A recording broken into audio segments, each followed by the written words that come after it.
ខ្ញុំអានរិស័យប្រចាំថ្ងៃទី29ខែ10ឆ្នាំ2025ថ្ងៃនេះមួយមេមកជាមួយមាសដកហៅថាថ្ងៃពពែមាសចំពោះអ្នកដែលមានធាតុត្រូវការជាធាតុដីនិងធាតុមាសគឺហេងនៅក្នុងថ្ងៃទី29នេះនិងសត្វទាំង12នោះគឺសត្វមមីកុលនិងថោះប្រសិនបើសត្វទាំង3នេះត្រូវជាមួយនឹងធាតុដីនិងធាតុមាសគឺហេងនៅក្នុងថ្ងៃទី29ខែ10ឆ្នាំ2025នេះផងដែរចំពោះសត្វឆុងនោះគឺឆ្លូវនោះកើតនៅក្នុងឆ្នាំ1985ចំពោះតែតួឆ្នាំដោយឡែកតួខែតួថ្ងៃនិងតួម៉ោងគឺ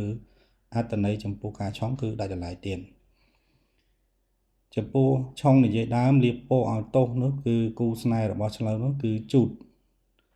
បាទសូមបញ្ចប់ការអានរិស័យថ្ងៃទី9ខែ10ឆ្នាំ2025តាមនេះសូមអរគុណ